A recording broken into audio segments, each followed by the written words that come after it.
Lord of the Mysteries. Chapter 1028. Saving himself? No good. My spirit-body threads have been controlled by him. Having met faceless beyonders, marionettists, or bizarro sorcerers, and even fighting senior beyonders and demigods, Konas Kilgore wasn't unfamiliar with the predicament he was in. He was even rather familiar with it, and knew quite a bit. Therefore, he knew very well that he had fallen into a lethal trap. The time he had left to save himself didn't exceed 15 seconds. And in these 15 seconds, his thoughts would turn more and more sluggish, and the speed at which he could come up with solutions would slow down. Towards the end, just the thought of a solution would take him several seconds. Yet, his stiff and dull body would require plenty of time to actualize his thoughts. This also meant that he had about 10 seconds to save himself. Of course, he had considered the corresponding response for the last few seconds. It was to abandon his body's control and reveal his mythical creature form. Through this, he could delay the time it took to become a marionette and then use his existence to disrupt the enemy, dealing a blow to them to a certain extent. However, by doing so, even if he escaped the fate of becoming a marionette and even managed to defeat his enemy, Konas Kilgore didn't have much confidence in continuing to live. He wasn't a demigod who could freely switch between his human form and mythical creature form. He didn't have the confidence that he could maintain his rationale in a mythical creature form.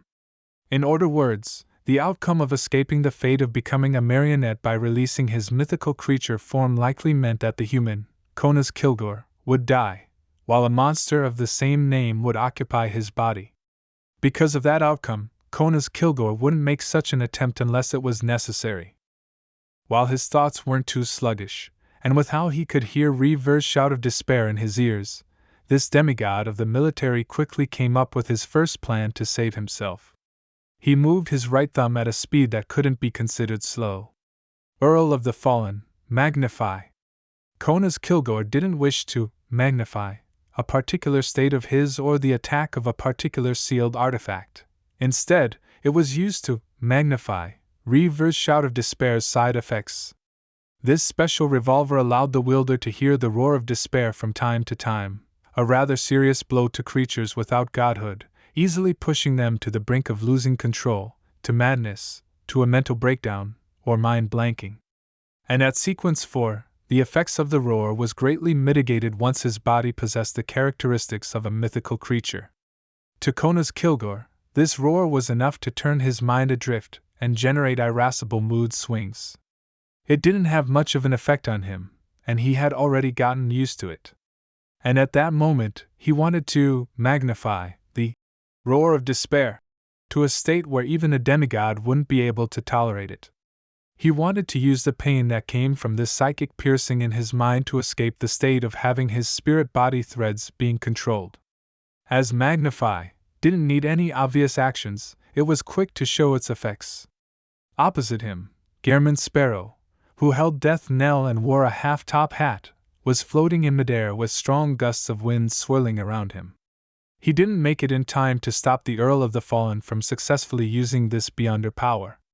But in the next second, what Konas Kilgore met in response wasn't a terrifying roar but silence. The ordinary roar that was originally present had vanished. This was a random anomaly brought about by the concerto of light and shadow. Seriously. How unlucky. Konas Kilgore's thoughts slowly flashed past his mind. He didn't have the luxury of time to feel disheartened as he immediately made a second attempt. He raised his right hand in an unsteady manner, aiming Reaver's shout of despair at Gehrman Sparrow, who stood 150 meters from him and was about to pull the trigger. At the same moment, the strong winds that blew at his right hand suddenly disintegrated in an inward fashion, turning into scattered eddies. Earl of the Fallen, disorder. Konas had used this to withstand Gehrman Sparrow's interference.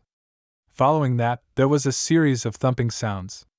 Like a machine gun, Reaver's shout of despair spewed out dangerous bullets without stopping.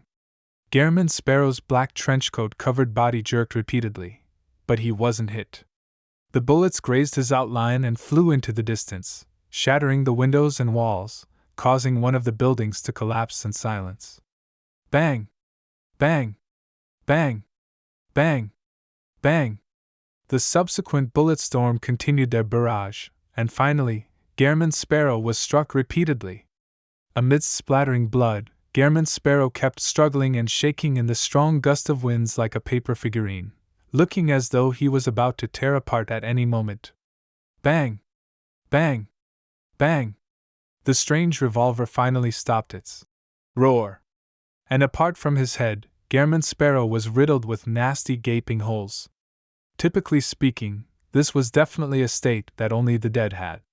However, Gehrman Sparrow continued controlling the spirit-body threads as though he was unaffected. The ridiculous wounds on his body slowly but resolutely healed.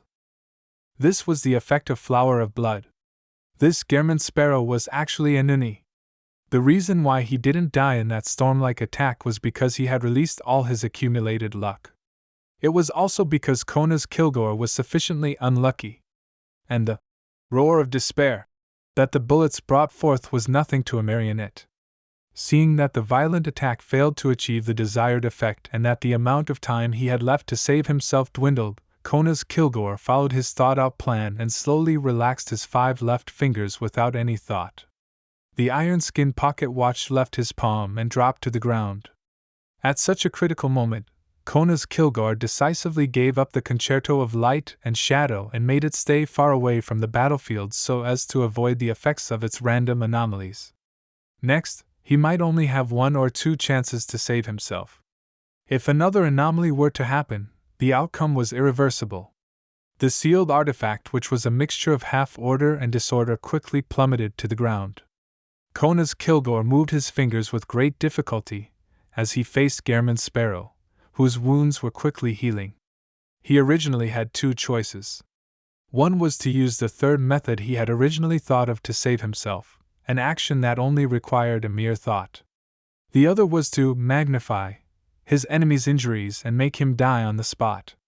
However, when Kona's Kilgore was still able to think relatively quickly, he didn't expect Gehrman Sparrow to not die after suffering so many gunshots. Even his control over the spirit-body threads wasn't affected. There was no subsequent follow-up to this plan. And at this moment, his brain was already like a sluggish mush. He had no way of thinking too much. He didn't wish to waste any more time as he followed his plans. Whoosh! Around Gehrman Sparrow, who wore a transparent glove and iron-black revolver, the strong gusts of winds that held him up suddenly intensified and sent him flying up high. Whoosh! With the help of the strong winds, Gehrman Sparrow raced to the pitch-black sky under the watch of the gigantic crimson moon. Earl of the Fallen, magnify!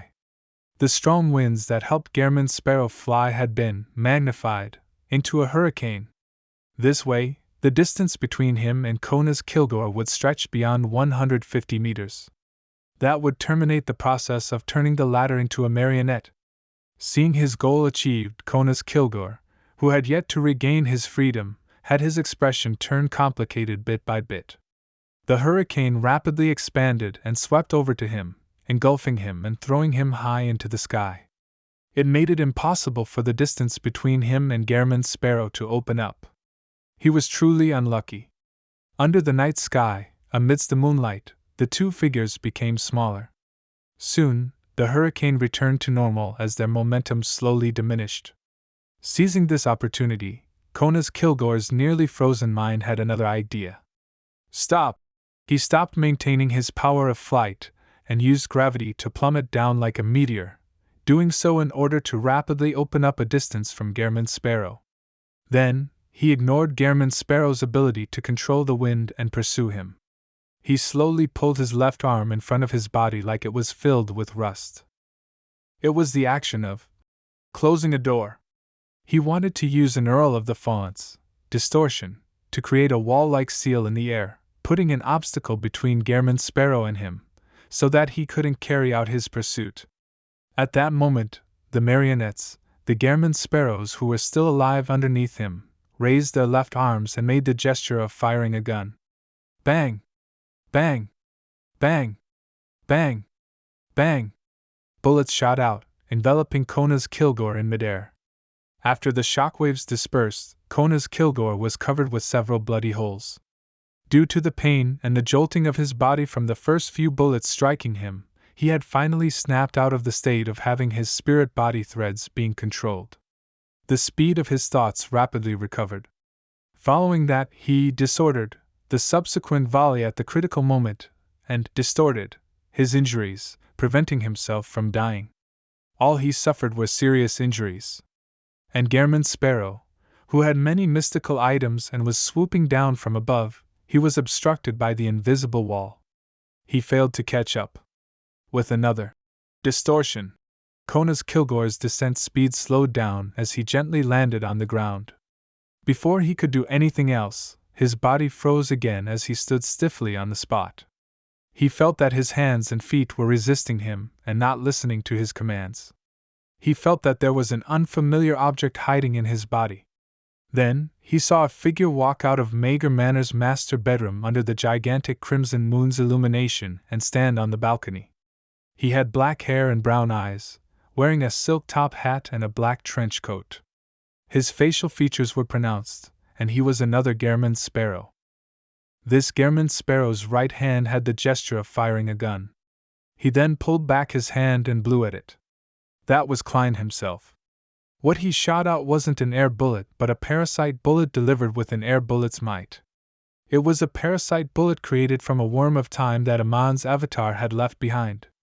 It could create a worm of time that couldn't live too long, allowing it to parasitize the target and be controlled by the user. Klein had deliberately taken out the bullet and held it in his hand, specifically to wait for this opportunity. He was waiting for Kona's Kilgore to throw away Concerto of Light and Shadow and not have the ability to dodge or use distortion.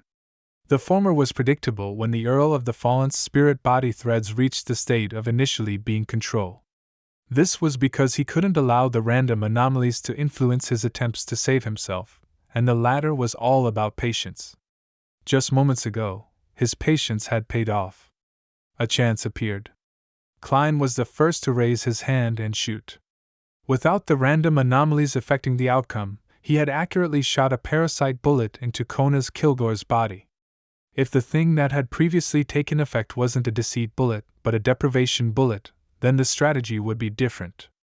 Briefly unable to control his body, Kona's Kilgore looked at the Gehrman sparrow on the balcony remove his top hat, press his hand to his chest, and bow slightly at him under the gigantic crimson moon. As Gehrman Sparrow's trench coat fluttered, his thoughts had turned sluggish.